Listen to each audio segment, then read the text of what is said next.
Today, on Real Life, orphans finding a home.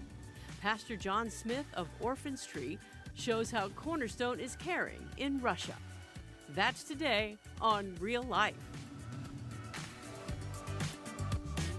I want to introduce John Smith, Pastor John Smith, who's with us, and Haps, who is with us. Jenya Haps, who is with us. And Jenya, you're from Russia originally. I am. Yes. From Moscow. Yes. Yeah, very much want to hear what God is doing through Orphan Tree. But Pastor John, I want to just take a minute because we're talking a lot about the history of Cornerstone. Yeah. And you were up here, I found out, the first day that we broadcast. April the 15th, 1979. I hate to date myself. Yeah, I was very young at the time. But was you were 5 years old at the time. Very young. And I was pastoring at the Madison Hilltop United Methodist Church over near Greensburg. And as I remember, Cornerstone went on the air early afternoon on that Easter Sunday. And so after services, came down and celebrated with Russ and Norma the beginning of this ministry. Well, what was the feel like? What was it like? You know, we maybe don't think now about Christian television as being something unique, but back then it was really exciting just to know there would be a 24-hour-a-day Christian television station available to our area. And there was just a real excitement in the air.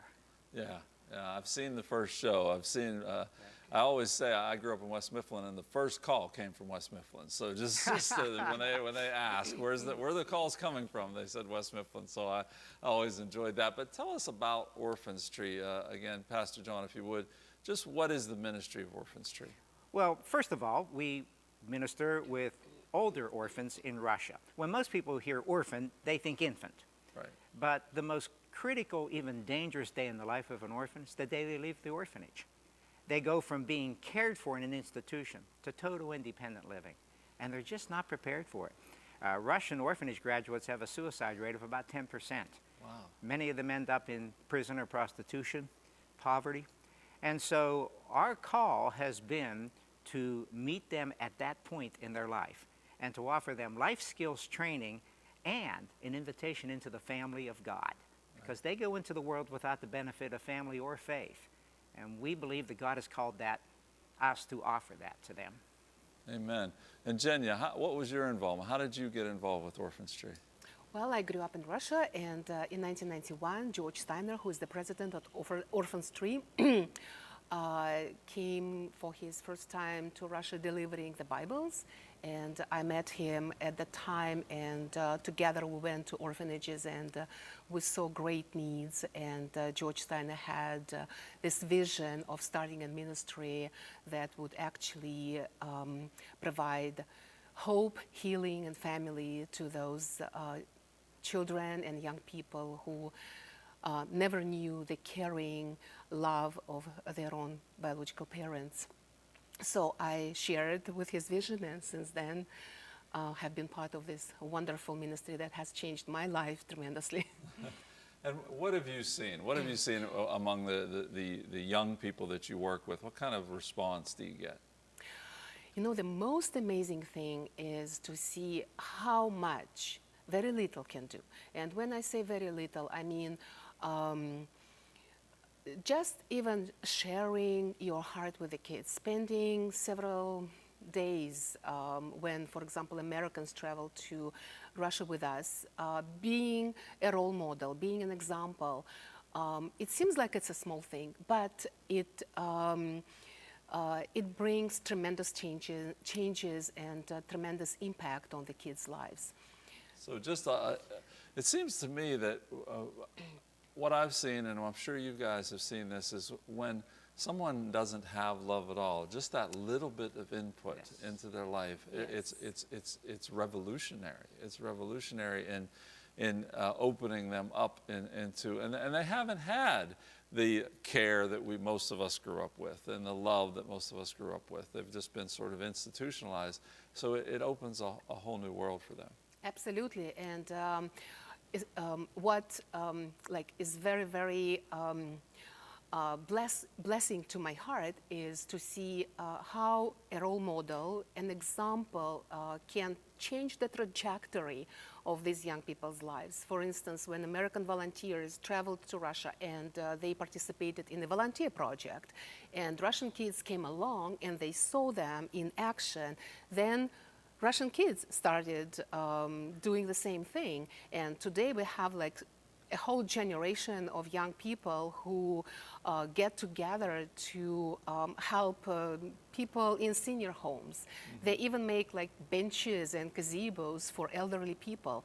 They go to nursing homes and they read newspapers to those older people who nobody visits there. They go back to their own orphanages and teach the kids in the orphanage the skills that they learn at our ministry centers. And that is just wonderful to see them giving back to their society. Well, they've captured that vision. They saw the help that was given to them, the love that was given to them, and now they're giving that out. Now, we have some pictures, so I'm going to ask Larry to put the pictures up on the screen. And so we see one of the centers here. And John, could you talk about the different centers that you have? Yeah, the core of our ministry is what we call ministry centers. This is our Ivanova Russian Ministry Center. Ivanova is a very tough region to work in. It still has a heavy communist influence. I refer to this place like Noah's Ark. It is the place of safety and salvation for the orphanage graduates of that area. I just wanted to share with our viewers that we did, as Cornerstone Cares, we were able to give some funds to help in the building of that. And what was the other picture we just saw there, the other center? That's a dacha. Yeah, the Russian name for this building is dacha. But I would say that this is our rural ministry center. Okay. And this program is actually very incredibly important for kids to learn that what they reap actually may give, what they sow may reap wonderful results. This is something that they never learn at the orphanage because they are not encouraged to any initiative, their choices are made for themselves. So this is their first opportunity to actually make something and see the fruit of their labor. So this dacha opportunity... There's somebody that made something right there. Exactly. That's a wood shop at the Ivanova Ministry Center, and this tool is the first item that they ever produced. Well, that's great. Here's another. And the young ladies are making products that actually later, through volunteer effort, they would share with other ministries and other needy people in the community. This picture represents two young men who are part of our peer-to-peer mentorship, and this is a wonderful program when orphans actually become mentors of the younger and less experienced orphans, and to very, very efficient. So one of those fellows is a mentor to the other one. Okay, yes, great. Exactly. And this picture shows a volunteer project during an orientation camp. And What are they doing there? What are they building? They are painting this little house at a playground, at an orphanage for young children. All right. This is Natasha. One of our goals, Tom, is that our staff, and right now we have over 30 Russian Christians on staff, we'd like our staff to be primarily former orphans. And this is one of our first. Natasha, she had first exposure to our ministry at 8 years of age in a very dark orphanage. She remembers George Steiner putting a pair of shoes on her. Wow. She had no contact with us for 10 more years. But she says she always remembered that because it's the first time an adult had ever served her. Wow. Just kneeling down and putting shoes on her feet. 10 years later, at one of our ministry centers where she was invited by a friend, started coming to the ministry center, came to faith, came to the point that she learned English. She's now program manager in one of our ministry centers. And let me ask you about that, because the situation is that people, the young people, teenagers, they come out of the orphanage unprepared completely, and they have like a week before they're going to go into like a trade school. Most of them will be in a trade school or something to learn a skill. But you take that week, and what do you do, Jenya? What do you do in that week? We call that week orientation camp. So those young people who have just were released from their institution, we bring them back to our ministry center, and for a week we teach them life skills, like from budgeting and communication skills and cooking and shopping, and showing them, teaching them about the infrastructure of that new city where they just moved in, but also again giving them a very positive role model example of how to live their godly lifestyle. And this week is instrumentally important for them when they go start their independent life, and to a great extent helping them to feel that they're not alone. Right, right. And John, you had mentioned to me that is the last week in August, and you could really use volunteers from the United States to come over and be part of that, and you don't have to worry about the language barrier. You have a lot of translators. So could you just speak to that? Our time's up, but just speak to that quickly. Sure.